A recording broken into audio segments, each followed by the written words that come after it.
High, কেমন আছেন সবাই? আশা করি ভালো আছেন। গত পর্বে আমরা এলিমেন্টরের সোশ্যাল আইকন উইজেট নিয়ে আলোচনা করেছিলাম। তো আজকে আমরা এলিমেন্টরের অ্যালার্ট উইজেট নিয়ে আলোচনা করব। তো আজকে যারা আমার এই ভিডিওটি নতুন দেখছেন তার উপরে থাকা আই বাটন ক্লিক করে সেখান থেকে আপনারা এই প্লেলিস্টের সকল ভিডিওগুলো পেয়ে যাবেন। আবার ডিসক্রিপশন বক্সেও প্লেলিস্টের লিঙ্কটা পেয়ে যাবেন, সেখান থেকে আপনারা এই ভিডিওগুলো দেখতে পাবেন। অবশ্যই ভিডিওটি শুরু থেকে শেষ পর্যন্ত দেখবেন এবং কমেন্ট করে জানাবেন ভিডিওটি আপনাদের কেমন লাগলো। তার পাশাপাশি ভিডিওগুলো প্রচুর শেয়ার করে দিবেন যেন সবাই এই ভিডিওগুলো দেখতে পায়। তো চলুন শুরু করা যাক। প্রথমে আমরা কি করব, ওয়ার্ডপ্রেস ড্যাশবোর্ডে লগইন করে নিব।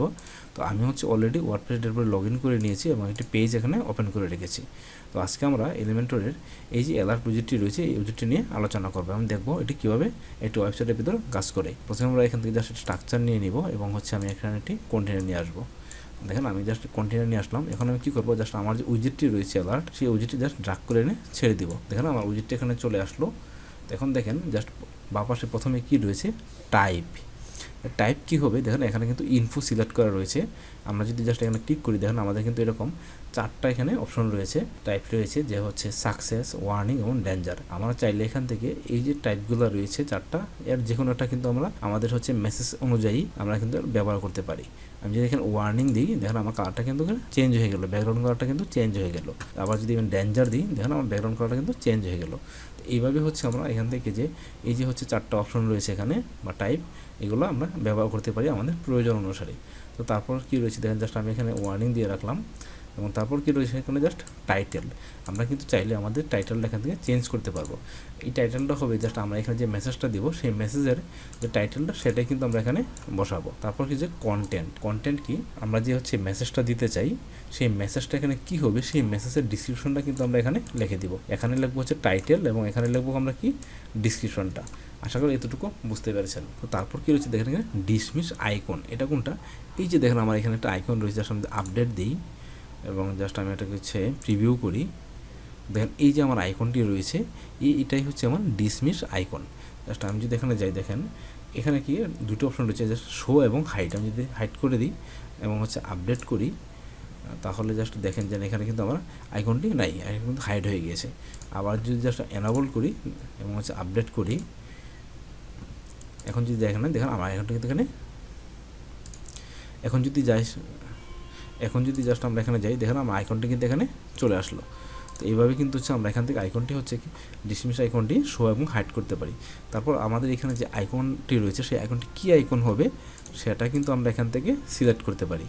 এবং আমরা চাইলে কিন্তু এই দেখেন এখানে কিন্তু ডিফল্ট ক্রস আইকনটা রয়েছে, আমরা চাইলে এই আইকনটা কিন্তু এখান থেকে চেঞ্জ করতে পারি। জাস্ট আমরা এখানে এসভিজি আইকন আপলোড করতে পারি, আবার কিন্তু আমরা আইকন লাইব্রেরি থেকেও আইকন ব্যবহার করতে পারি। এখানে জাস্ট রিকমেন্ডে 3টা আইকন রয়েছে, আমরা চাইলে কিন্তু আমরা এই অল আইকন এখান থেকেও আমরা কিন্তু আইকন আমাদের চাহিদা মতো ব্যবহার করতে পারি। তো জাস্ট এখান থেকে আমরা এই আইকনটাই রাখবো, জাস্ট টাইমস এটা সিলেক্ট করে দিলাম, ইনসার্ট, দেখেন আমার আইকনটা কিন্তু এটা চলে আসলো। এবং যদি আপডেট দিই, দেখুন আমার আইকনটা কিন্তু এখানে চেঞ্জ হয়ে গেল। তো এইভাবেই আমরা কী করতে পারি, এখানে আইকনটা চেঞ্জ করতে পারি। তারপর কী রয়েছে জাস্ট স্টাইল, আমরা স্টাইলে চলে যাব। দেখেন আমার প্রথমে এখানে যখন ছিলাম কন্টেন্টে, আমাদের কিন্তু এখানে আমাদের বাই ডিফল্ট আমাদের 4টে কিন্তু টাইপ ছিল বা অপশন ছিল, যারা সিলেক্ট করার সাথে সাথে কিন্তু আমার কালার ব্যাকগ্রাউন্ড চেঞ্জ হয়ে যায় এবং টেক্সট কালার এবং ডিসক্রিপশন কালার সবগুলো কিন্তু চেঞ্জ হয়ে যেত। আমরা চাইলে কিন্তু এখান থেকে ম্যানুয়ালি ভাবেও কিন্তু আমরা কালার চেঞ্জ করতে পারি। আমি যদি ব্যাকগ্রাউন্ড কালারটা এখানে চেঞ্জ করি, দেখেন জাস্ট আমি ব্যাকগ্রাউন্ড কালার দিয়ে দিলাম এই কালারটা দিয়ে দিলাম। তারপর বর্ডার কালার, এই যে বর্ডার কালারটা হবে জাস্ট সেটাও কিন্তু আমরা এখান থেকে চেঞ্জ করতে পারি।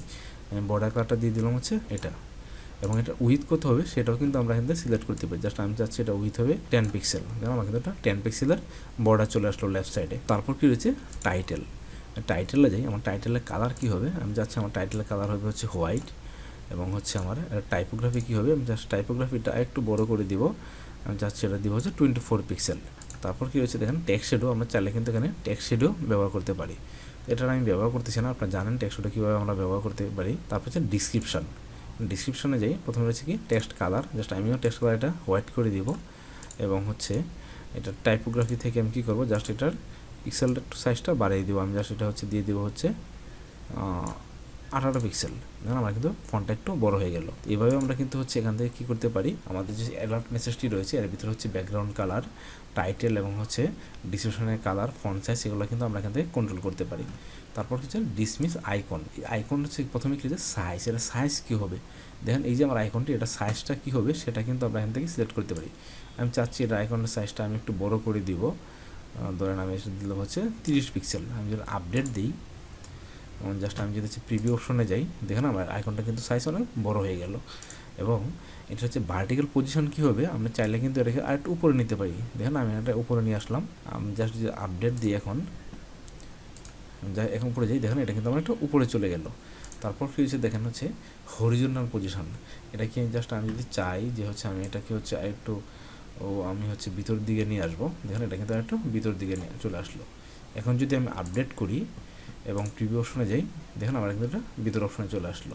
তো এইভাবেই হচ্ছে আমরা এখান থেকে আইকনটাকে হচ্ছে আমরা কন্ট্রোল করতে পারি। লাস্ট সবার নিচে কী রয়েছে কালার, আইকনের কালার কী হবে, আমি চাচ্ছি আইকনের কালার হবে ব্ল্যাক এবং হবার কালার কী হবে, হবার কালার হবে হচ্ছে হোয়াইট। আমি জাস্ট এটা হোয়াইট দিয়ে দিব এবং এটা ডিউরেশন দিয়ে দেবো হচ্ছে 1 সেকেন্ড। তারপর যে আপডেট দিই, এখন যদি আমি প্রিভিউ যাই, দেখেন আমার এটা কিন্তু হচ্ছে ব্ল্যাক কালার। যখন আমি হচ্ছে মাউস আইকনের উপর নিব, দেখুন এটা কিন্তু আমার হোয়াইট কালার চলে আসলো। তো এইভাবেই কিন্তু হচ্ছে আমরা কী করতে পারি, অ্যালার্ট আইকনটি ব্যবহার করতে পারি একটা ওয়েবসাইটের ভিতরে এবং হচ্ছে এটা কাস্টমাইজ করতে পারি। এখন যদি আমি কী করি, জাস্ট এই আইকনের উপরে ক্লিক করি, ক্লোজ করে দিই, দেখুন আমার কিন্তু অ্যালার্ট মেসেজটা কী হবে, হাইড হয়ে যাবে, মানে ডিসমিস হয়ে যাবে। দেখুন আমার অ্যালার্ট মেসেজটা কিন্তু আর এখন এখানে নাই। আশা করি আপনারা বুঝতে পেরেছেন যে হচ্ছে আমরা কীভাবে একটি ওয়েবসাইটের ভিতর এই অ্যালার্ট মেসেজটি ব্যবহার করব এবং হচ্ছে এই উইজেটটি ব্যবহার করার পর আমরা কীভাবে হচ্ছে আমরা কাস্টমাইজভাবে এটি ডিজাইন করে নিতে পারবো। তো আজকে আমি এখানেই শেষ করছি। দেখা হবে পরবর্তী ভিডিওতে। একটি কথা, পরবর্তী ভিডিও পেতে অবশ্যই আমার চ্যানেলটি সাবস্ক্রাইব করে রাখবেন এবং পাশে থাকা বেল আইকনে ক্লিক করে রাখবেন। তো ভালো থাকেন সবাই, দেখা হবে পরবর্তী ভিডিওতে। ধন্যবাদ সবাইকে।